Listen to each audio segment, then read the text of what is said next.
This is MPC exclusive, and my name is Blessings Chileuka. In this edition, I'm very much honored to have the U.S. Ambassador to Malawi, His Excellency David Young. Thank you for joining us, Your Excellency. Welcome to MPC exclusive. Wonderful to be here with you. Thank you, Blessing. I hope you're fine. Yeah, doing great. Thank you. For how long have you been in the country now? Gosh, it's been almost 2 years. 2 years. Yeah. I saw you doing some Chichewa lessons. How far have you gone? Pungono. Mulibwanji. Dili bueno, zikobo kwambiri. Brilliant. I never expected that. I do a little bit, but I still am not where I quite want to be yet. I think in the next 2 years, you'll be far much better than this. Pungono. Pangono. Before coming to Malawi, where else have you been before as an ambassador? Yeah, so I've served the last 10 to 12 years focused on African issues, twice in Zambia and South Africa, Nigeria, Sudan, and then also spent quite a bit of time in Southeast Asia and Latin America. So I've focused my whole career on the global South. I want to understand this scope and probably responsibilities or roles associated with your ambassadorship to Malawi. What is involved? Yeah, so we work on a wide variety of things. We have a wide range of cooperation with the Malawian government and the Malawian people. So my job entails kind of like being the CEO of the 500-member team that we have. We have about 100 Americans and about 400 Malawians that work for the U.S. Embassy. And we work in 6 different agencies, from State Department, our diplomatic service, USAID, Centers for Disease Control, Department of Defense, Millennium Challenge Account, and Peace Corps. And so then I work to kind of provide team leadership to everybody. And we work on a wide variety of things, from economic growth and development to political governance issues, human rights, health cooperation, education, the Building Roads Project, defense cooperation, volunteer service, and exchanges. So it's a very broad portfolio, and it's a really fun job. Now, how can you describe the current relationship between Malawi and USA? Pachabali. We are really very, very close in our friendship and our cooperation. And I like to say, America di Malawi di Pachabali Kwambiri. I think it's a close partnership of cooperation. You know, there are more than 1 million Malawians who are alive because of the cooperation we do together in fighting HIV/AIDS and malaria and cholera and other diseases. We work to help educate children, build schools, we help build roads, we've worked on electrical grid challenges, we support your electoral system, governance, institution building, the fight against corruption. We do a wide variety of things, and I think when you look at that cooperation, it really is Pachabali cooperation. Malawi is in debt accumulated over the years, and the president, Dr. Lazarus Chakwera, has been calling for debt cancellation. What is your reaction? You know, I think there's some very understandable arguments to be made, particularly when you look at the impact of climate around the world and climate change. You know, the COP meetings have just happened in Dubai, which are our opportunity as a global community to come together and look at how we mitigate, deal with the impacts and adapt to the impacts of climate change. I think, you know, the World Bank, the IMF, other world leaders have talked about how we need to look at debt and in the context of climate change and climate change impacts. I think that's probably the place to focus the attention most. What role can you play, or are you playing, to make sure that the country or Malawi government achieves this debt cancellation? Well, I think it's an early process right now. I mean, I think Malawi and other countries needs to, make the case for that. It's not our official policy to advocate for that right now, but I understand Malawi being interested in that. And again, I think framing it in terms of climate change would be an interesting way to look about doing that. You know, when you look historically at debt cancellation over the years, What's wanted to be guaranteed is that if debt is canceled, that the money is used well, it's given to productive purposes, and a country does not slide back into the same problems of accumulating more debt afterwards. So, a debt cancellation means somebody has to pay the bill. It's not free money, So when you cancel a debt, somebody's paying that bill.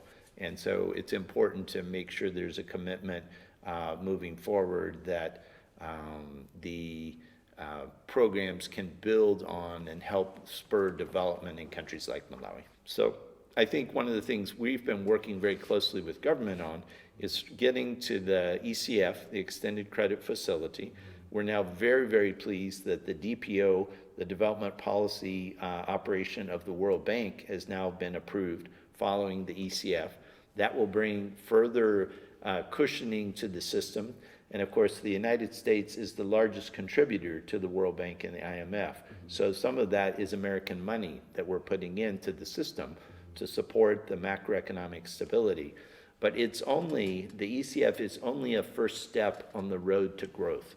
And it's really, really important that with urgency, there be steps to make the ease of doing business better and more easy. You address some of the key issues that businesses are nervous about in terms of investment, about being able to repatriate profits, about being able to have a conducive business environment. So that really is the big thing, is creating an environment for private sector-led growth, because that will lift people out of poverty. Talking about the economic reforms, currently the president has had tough economic reforms that we saw the devaluation of Malawi kwacha by 44%. Is this what you mean by taking risks or making huge economic reforms? It's kind of the first step that's necessary. The president has described that it's like taking tough medicine for a patient that is ill, that needs the medicine to recover. But it's not sufficient. The patient still has to eat well, to exercise, to have a physical therapy, move forward. So the Malawi economy needs to take other steps to lift it to growth. The economy is not growing right now. And so, these next steps are crucially important. And when we've talked about the ECF and we've been working with government, we're really trying to get senior government leaders and directors, PSs, and others in government to engage with private sector and be responsive to try to make the Malawian economy as attractive as possible to private sector investment, both domestically from the investors who are already here, but then attracting others as well. You can look at other countries on the continent that are growing quickly, and they're making the ease of doing business they have a very high index on that, a very high incentives for investment to increase. Because ultimately, Malawi has one of the highest kind of per capita aid budgets around. But foreign assistance is almost like a bandage. It's not what you're going to need to lift the economy, because the impact of trade and investment coming from the private sector is of an order of magnitude that's so much more than the assistance that we give. We're very proud of the assistance we give. We save 1 million lives. That's incredible. That's the kind of thing we can do in partnership with the Malawian government, public health people, and others to make a big difference. But it's like a catalyst for the big issue, which is the economic growth agenda. Now, coming to human rights issues and probably governance issues, how do you rate Malawi? We just celebrated the 75th anniversary of the Universal Declaration of Human Rights. We had a commemoration of human rights defenders and celebrated some progress made on disability rights in Malawi. So I think when you look at political and civil rights, the right to vote, to have your vote counted, the right to have freedom of speech and the press and the assembly, there are some bumps in the road sometimes, but overall, Malawi gets very good marks in those categories. People we talk about freedom from fear, like do you fear for your safety? There are some people, as some human rights advocates and others who do, but for the most part, this is largely a peaceful country, and that is a very positive thing.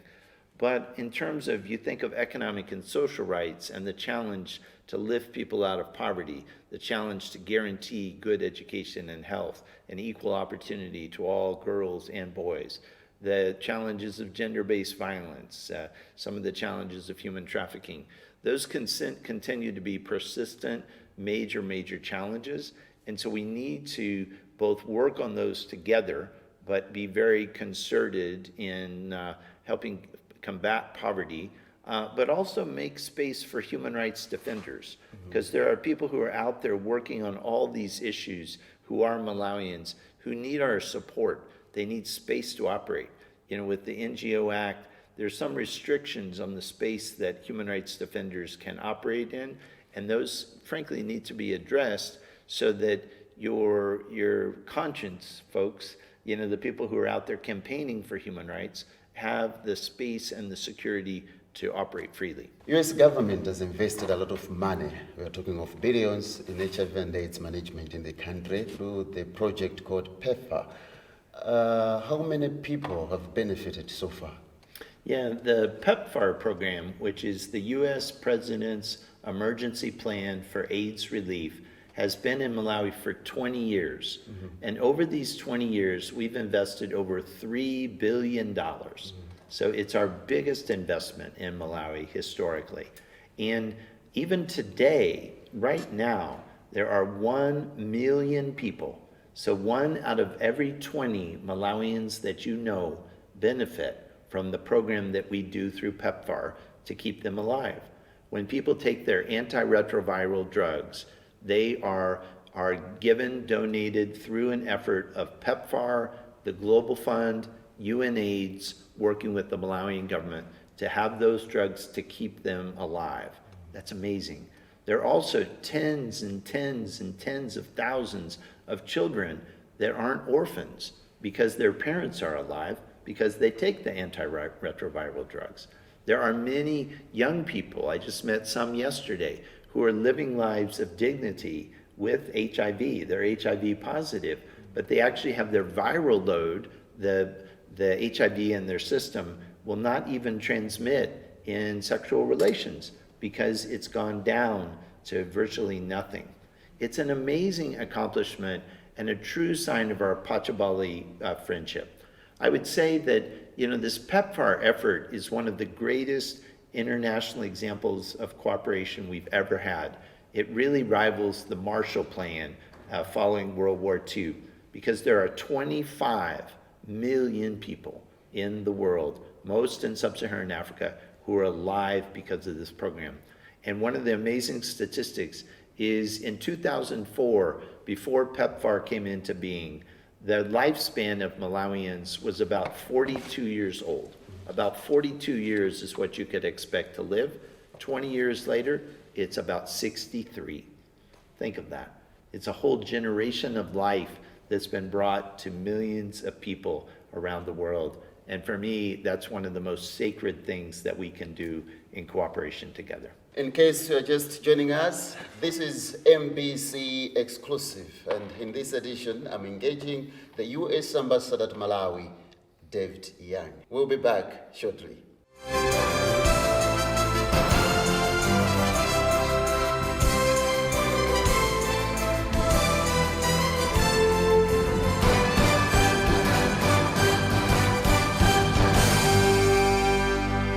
Welcome back to MBC Exclusive. My name is Blessings Chileuka. In this edition, we are honored to have the U.S. Ambassador to Malawi, His Excellency David Young. Welcome back, Your Excellency. Thank you, Blessings. Talking of Malawi's drive against corruption, where do we stand? I think it's a mixed bag. There are some good things and not so good things. The president has made some important statements. We just celebrated the anniversary of the ACB. There's been focus on the need to combat corruption. But, when you look at the progress of cases moving forward, the prosecutions, the cases moving through the courts, there's a lot to be desired. I think, there's a lot of good people at ACB, the Financial Crimes Unit. other institutions that are working to combat corruption. But I think, I wonder whether there is the deterrent effect, that is needed to prevent corruption from being so widespread. I think most of your viewers would agree we aren't where we need to be in the fight against corruption. We need to continue to realize that corruption robs from the poor. It keeps governance, operations, work in health and education and other fields from working well. And that's a tragedy. We have war in Israel. Currently, UN has just passed a ceasefire resolution. I wanted to get your comment on this. What do you think should be the way forward? How do we end this war? The goal we need to keep focused on is a two-state solution where the Palestinian people have their own state and can live side by side in peace with Israel. That's what needs to happen. You have a situation where there are extremists on both sides, who are doing horrific human rights violations. Hamas's attack on Israel and the wide range, more than 1,500, 1,600, 1,700 people killed in cold blood by terrorist operations was a horrific action. Israel responded to that and has been trying to reach out to combat Hamas. President Biden just the other day, criticized the Netanyahu government in Israel, for concerns about how the war has been conducted. I think everyone wants this war to end.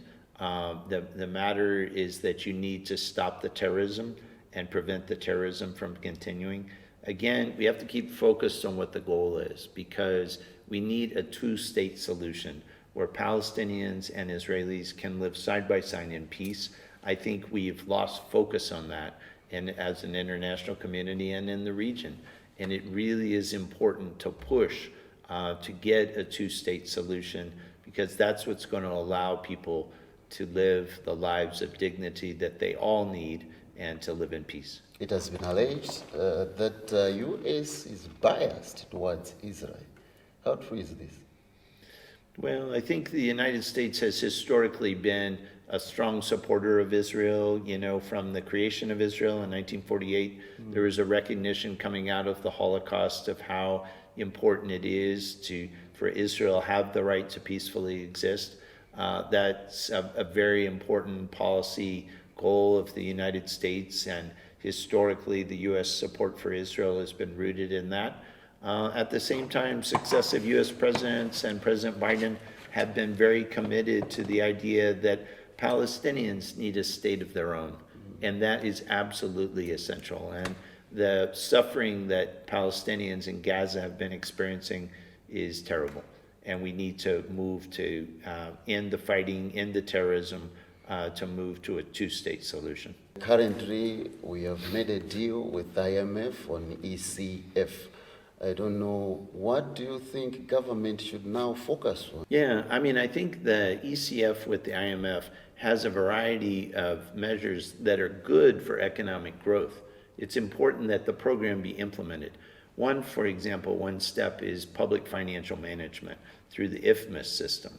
And IFMIS is committed to an idea that all government expenditures should be publicly tracked, they should be available, it should be transparent, and you should know where your taxpayer money goes to. What's it being used for? Is it going for DSAs? Is it going for extra cars for people in high positions? Or is it going for the purpose that it's supposed to be devoted to? IFMIS is a system that can track financial management and government expenditures. That's a really important thing that citizens should care about. So the ECF has a variety of policy reforms that can help take you forward to a pro-growth philosophy. One of the things that needs to happen too, the policies, the laws that are passed need to make sure they encourage private sector investment. A year ago, there were a series of land laws that were passed that have some poison pills in them. They have some measures that maybe they were intended for good consequences, but have had unforeseen consequences to make business pull back from investments. And as I said, some investors have gone to Zambia. That is a loss for Malawi.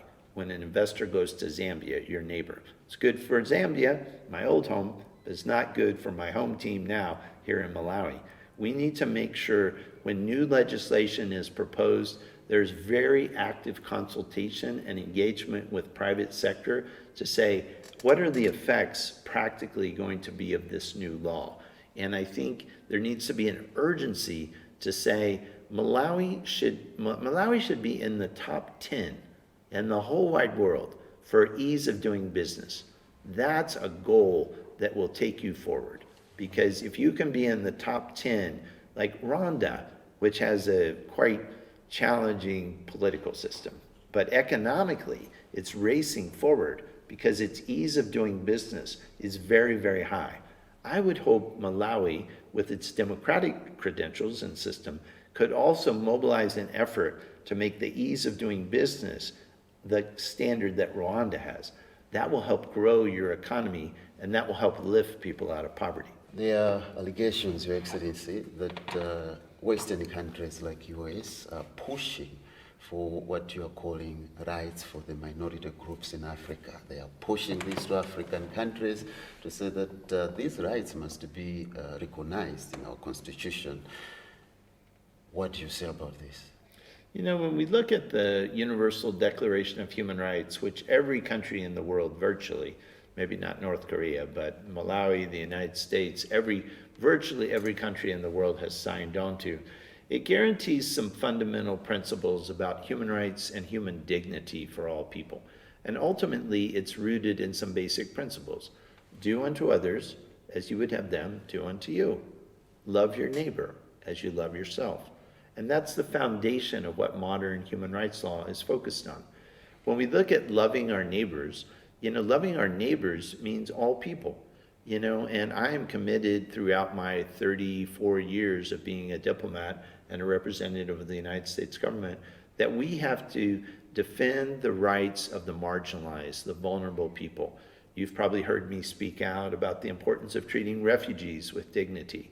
We need to support people with albinism and different disabilities. We need to support people who are languishing in deep poverty, the girls and boys in rural communities who are left out, the older people who are subject to horrific violence and sometimes ritual killings when they have dementia, mental health issues, and people think they're witches.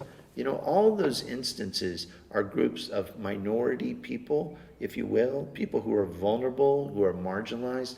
I think as a nation that is made up of people of faith, who, whether Christian, Muslim, or other faith, talk about loving your neighbor as you love yourself, I think that means we can have compassion. We can live in the spirit of love. And you talk about minority groups, thinking particularly, I think you're talking about lesbian, gay, bisexual, LGBTQ individuals. Our viewer would like to understand this clearly. Is the aid that is coming to Malawi connected to this? We're not going to cut our aid because of LGBTQ issues. That's not the approach we're looking to take. We hope Malawi will have an environment which is welcoming to all people. I've had some tough words with people in government about refugees, about corruption, about the fight for other human rights. But it doesn't mean we're not walking away. We're not going to stop our health cooperation. We continue to provide the aid that we have always contributed through health, education, roads, governance, fighting corruption. That aid is going to continue. I have a dialogue with officials in government, with civil society, with religious leaders, with business people on this and other issues. But this is not the only issue we focus on. This is one of, like I've said today, 50 issues that I work on as U.S. Ambassador and that we care about. I care equally about gender-based violence. Mm-hmm. We're not going to take away your aid because we still have women who are subject to gender-based violence. We're going to work together with you to expand the right of women and girls not to be subject to this horrific human rights abuse. Similarly, we're going to work with you in a spirit of dialogue and cultural respect, but to say we can love our neighbors. Finally, what do you like most about Malawi after being here for about 2 years? You know, I love Malawi. I love that most people live in the spirit of the warm heart of Africa, the friendliness, the caring. I admire the resilience, even at economic hard times. For your viewers, people know that this is a hard time.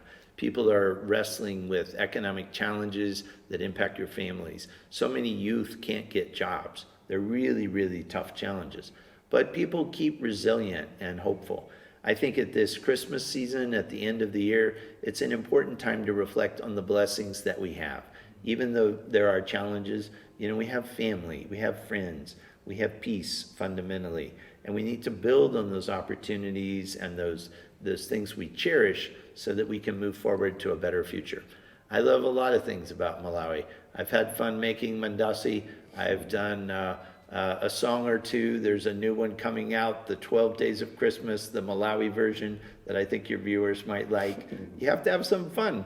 You know, it's not all IMF negotiations and tough dialogue on refugees and human rights. We also can have fun together as a community, as brothers and sisters in this beautiful world God created. And so for me, that's part of the wonders of being part of this global community together. Your Excellency, thank you so much for your time. Thank you very much, Blessings. It's a real pleasure. On that note, we conclude this edition of MBC Exclusive. My guest was His Excellency David Young, the U.S. Ambassador to Malawi. And my name is Blessings Chileuka.